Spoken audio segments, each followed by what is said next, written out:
Hello, I'm Madeline Tynan from the Tynan Motor Group, and we're here to empower you today with the Mayor of Sutherland Shire, Carmelo Pesce. How are you? Hi Madeline, very well. Yourself? Really well. Thank you so much for joining us. Obviously, the Shire is an amazing place to live and bring up our children. I just want to run through with you as your position as the Mayor and also a business owner in the Sutherland Shire. What happened when you first found out this was all happening? Scott Morrison sort of put us all on notice. How did you react? You had to actually think of your private businesses as well as being the head of the Shire. How did all that come into place? You're right. I wear many hats, and I perform quite well under stress and under pressure. I actually thrive on it. This is a bit of a different pressure than we've all ever had, though. So I just go into this mode where I was like, I just try to take over everything and go, right, go into this damage control. What do we do? What do we, fix? And I remember for the first 2 weeks, the CEO of the council, the general manager, and she'll be the first person I would speak to before my wife in the morning. I'd be laying in bed and the phone would ring, or I'd ring her at 6 in the morning, anywhere from 5:30, 6 in the morning till our last calls were at midnight. We were sitting down having Zoom meetings. At the first couple of weeks, I was just going in every day still. I still go in every day, but the staff or our executive staff that had to work from home, because some of them have got kids, zoomed in, and we had to make some serious decisions where for the first week or so, the restrictions were quite light on, but then within a week or so, they actually came in quite heavy. Yeah, it came in very quickly. Yeah, and the hard part was when it really kicked in, is where our leisure centres got shut down, our gyms, our swimming pools. I just to name a few, I was blown away with exactly how much council actually run when you really think about it. Correct, right down to the looking after our animals in the shelters. You've got your nursery that you actually open, all the leisure centres, the civic centre, Hazelhurst Art Gallery, all the netball courts, all the soccer fields, all the playgrounds. Yes. It just blew me away even thinking of all of those things, and the community halls that you're running and are shut down. So there's obviously a lot of staff involved there. How did you handle that as well? We're the biggest employer of the Shire, and unfortunately we had to let off a number of casuals, but with the 4 unions and LG New South Wales, we came up with a package for our casual staff, and we gave them 4 weeks' pay to help them out. And it was difficult because a lot of those staff members were there for quite a long time, but the staff that were there were people that worked in all those elements that you actually just said. People then also called me and said, well, who's looking after all our animals? But our full-time staff all chipped in, people that were like lifeguards, people that were our compliance officers, they all came in and chipped in and made sure that all the animals took them for walks, etc. Took them for walks. But then you can't really home them during this time. No, well, we're still looking after them, and if we got inquiry, we'll still act on that as well. And so have you been having meetings, obviously, with the councillors? Yeah. So we meet every Monday night. Doesn't matter if it's a council meeting or it's a committee meeting or if it's a briefing. Every single Monday night we meet. So we would meet, and we normally sit down and have dinner together an hour before and discuss, maybe what's going on and just a friendly chat. We had to cut all that dinner. So we went straight into the meetings, and what we did is we stopped the public from coming in, and we spread all councillors throughout the chamber. So we had our social distancing, so we were distancing, minimum 2 metres, and they could come in virtually, and we did that. So normally there was 2 councillors that would normally come in, but the rest of them were still wanted to. So did you put any development proposals and things on hold for a while, or put it on slow due to staffing? No, business as usual. But our it's funny, we've got 4 floors at council, and I still go up there every day. And there's probably about 5% of people that are actually working from the office. The rest of them are all working from home. Right. So we set all the staff up, all administration staff from home. Right. So is that done within the council, all of that sort of setup? Yep. So we helped them all from home.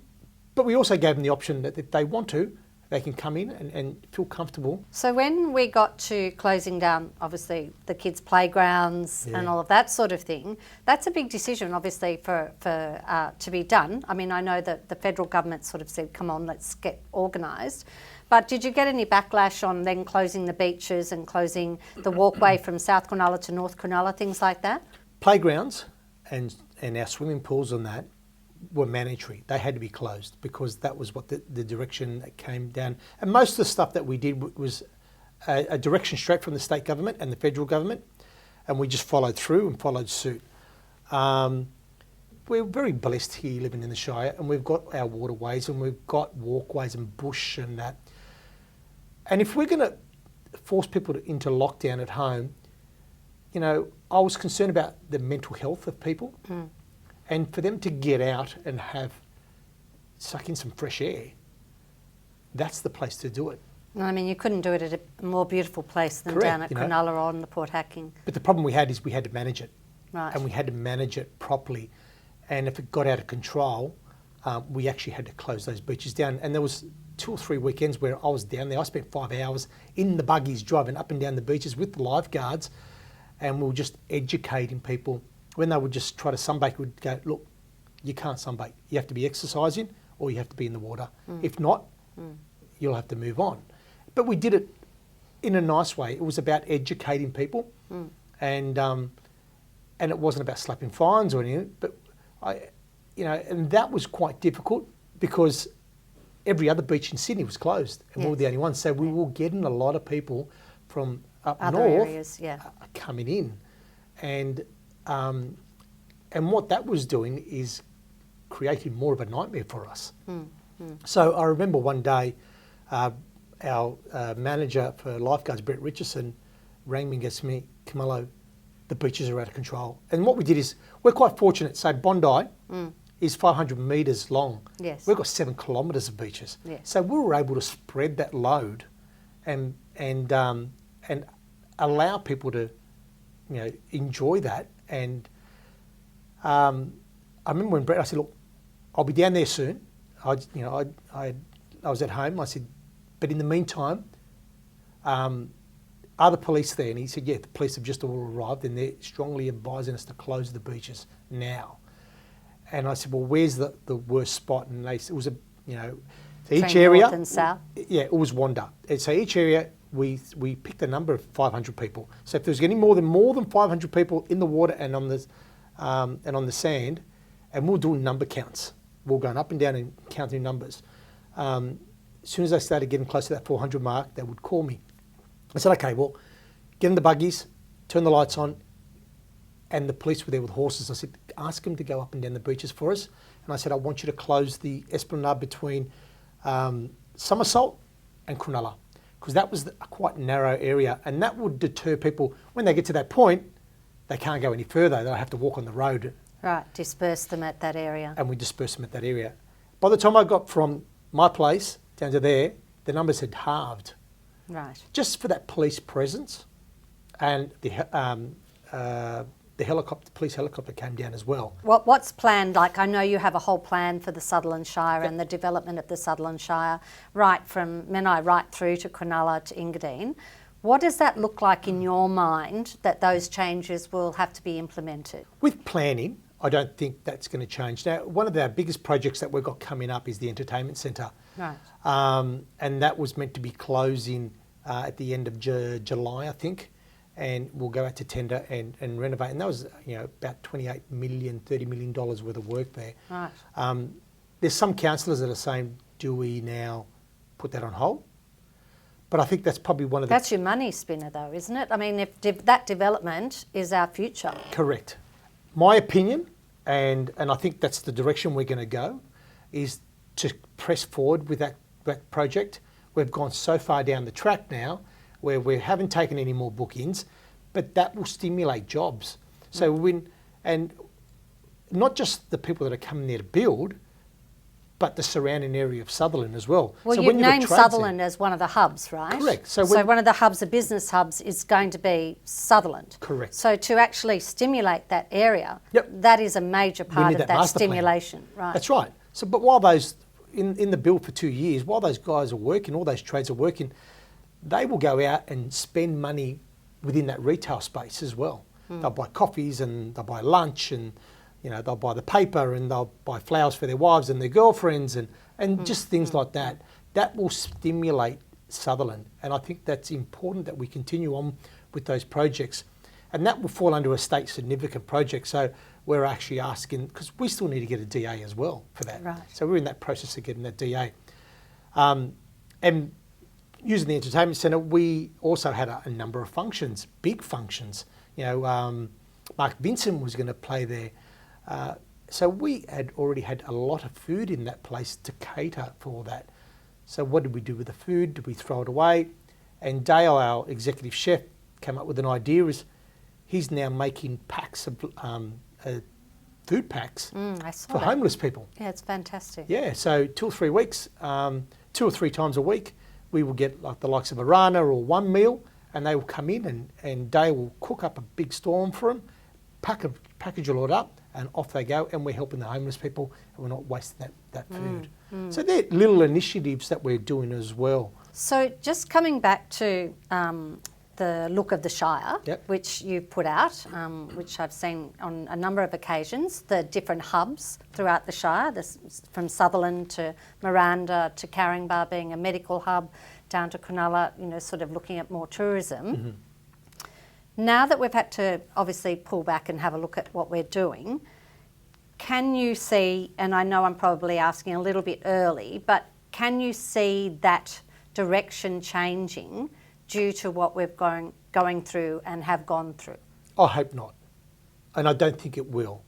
I think that, and where it will, if it does, is it depends on, once we get back and the government allows us to do certain things, I think the banks play a big part, because a lot of this development that actually has to happen has to be financed.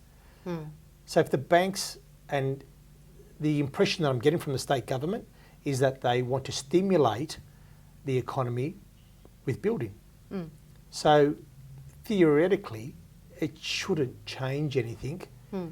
It all depends on how the community now embrace it and help with it, because the community need to be a part of it as well. So we're seeing Sutherland as the business hub. Correct. Miranda as like the shopping precinct. Yep. Caringbah to the hospital, etc., Medical. as the medical. Correct. Cronulla as more of a tourism. Correct. And that sort of area. What about down round Shark Park and things like that? So that's still pressing ahead, because and as you see with all the roadworks, Bluestone are pushing ahead with stage 4, which is their there's a hotel, Shopping there's centre, a shopping centre, the hotel. hotel, and a bit of residential, and I believe sales are still tracking okay.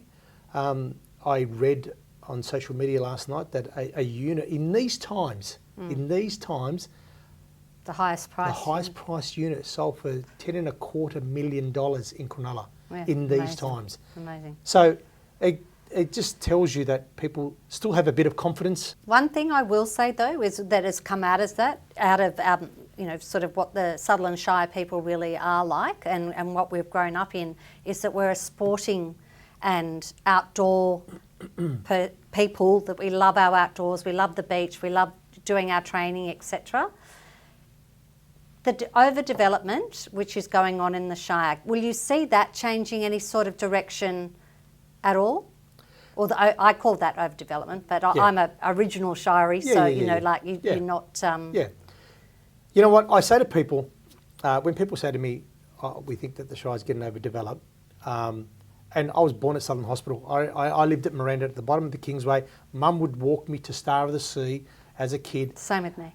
And yeah, and when I would Urunga walk, Parade I grew up in, and look at it now. I lived in Melbourne Road. My Yeah. parents still live there, and walking up the Kingsway. At the moment, when you look at it now, are all units. But when I was walking up that Kingsway when I was a kid, they were farms. I remember them as farms. There was no guttering, by the way. No, there wasn't. No. And so that then progressed to houses, big block houses. Then it progressed to townhouses. Now it's progressing to units. So that development slowly filtered through, right? What we're seeing now is bigger units, but they're all within the town centre. They're not in the back of Yowie Bay. They're not in the back of Sylvania. They're not in the back of South Caringbah. And our numbers, but when we did our last LEP, we negotiated. This council negotiated the lowest numbers per capita out of anywhere in Sydney. So our numbers were 10,100 dwellings for 10 years. To give you an example, last year, the direction of the state government, because the numbers come straight from the state government to us, and we need to apply them. Yeah. We need to apply them. They're approvals, not finished, but approvals. So then they hope that those approvals become implemented. So last year they said that the way we're tracking, that for the next 5 years we need to probably look at 5,000 dwellings. Now Parramatta, that's the Shire. The Shire goes from one end to the other. We've got 240,000 people that live here. It's quite big. Parramatta got delivered 43,000. To give you an indication of the difference. When I say that to people, they go, what? So I think we need to do smart development. And people complain that the council might be difficult with certain developments. In a way, it's good because we want quality development, and they're not just allowing anything just to be built. You go into different other suburbs and you look at some of the development, and I just think, and I go, thank God we don't have that here. So we need development because I want my kids to live in the Shire. And if we don't have enough homes, all that does is push them out of the Shire, and they can't afford it, and there isn't enough dwellings. So as long as there's smart development and quality development, and I think, and if we have that, we'll always still have that quality of home. We're quite fortunate that we're surrounded by the waterways and national park, where other suburbs and other areas don't have that. Yes, very true, very true. We've either got bush or water coming around. And that's exactly right, and we're very fortunate for that. Have you started seeing staff coming back in now? Yeah, they've only just started. I would see staff out in the street and they go, can we come back? What do you think councils learnt out of that, and you personally learnt that is a good thing to take forward, and we'll leave all the rest behind? So there must be something good out of it that you believe for our area, for the Sutherland Shire, has come that has been fortuitous at this time to take us in a different direction, or something that's actually been helpful? There's obviously been more people around because there's more people working from home. So where people would normally jump on the train and go into the city to work, now they're actually working from home. And I think I think what would happen is it may sit back, and instead of companies now saying, I don't need to rent all these office spaces in town, I might now rent an office space in Miranda or in Cronulla or at Sutherland, and you don't need that travel. Skip the city. And skip the city. And they probably halve their rent bill as well. And what that will do is, if there's more people working within the suburbs, that will then stimulate the local businesses. I'd get your marketing team onto that one. Yeah. Especially with the hub in Sutherland that you're trying to implement and there. I think you'll see a bit of a change in that. I do too. Yeah. And I believe, push bike riding to work, and the lovely areas that you've made now that we can actually ride our push bikes in I've areas. never seen so many people on bikes. Oh, it's amazing. No matter where you go. I know. Now, just getting on to you personally, we've sort of done, I think you've done an amazing job, by the way. You. Congratulations with the Shire, because I think us as citizens within the Shire have done extremely well, because in talking to our business people over this time, everyone's struggled in a different way. Yeah. So that brings in you personally. You're a landlord in the Shire. Yep. You also have your family in the Shire, and you have some different businesses in the Shire. Obviously, you've been trying to do one job and then you've had to switch right to the other side. How has that worked for you? So I'll talk about my cafes. Everyone knows I've got cafes, and that's actually not my primary business. My primary business, I own a shop fitting business, and that's what I've done for 30 years. Back in 1989, I started my business with a couple of other young guys, and one was an electrician and one was a glazier, and we started this building business, and that was my primary business. And at the moment, we're in the mix of doing a big fit out. We just handed it over on Thursday for King Living. their flagship store yes. in Moore Park, and I remember we were halfway through it, and I'm going, and this all happened, and shopping centres were closing down, and I started to panic. I'm thinking, is this project going to continue or not? And we did. We finished it over, and they're ecstatic, and I think we're going to go into an award. Okay. So that part wasn't locked down? No, it wasn't locked down. So it was in the building, the shopping industry is the building industry, so that was okay. But then my cafes obviously dropped dramatically. They just went from here straight down. It took one of the biggest dives, and I just went, oh my gosh.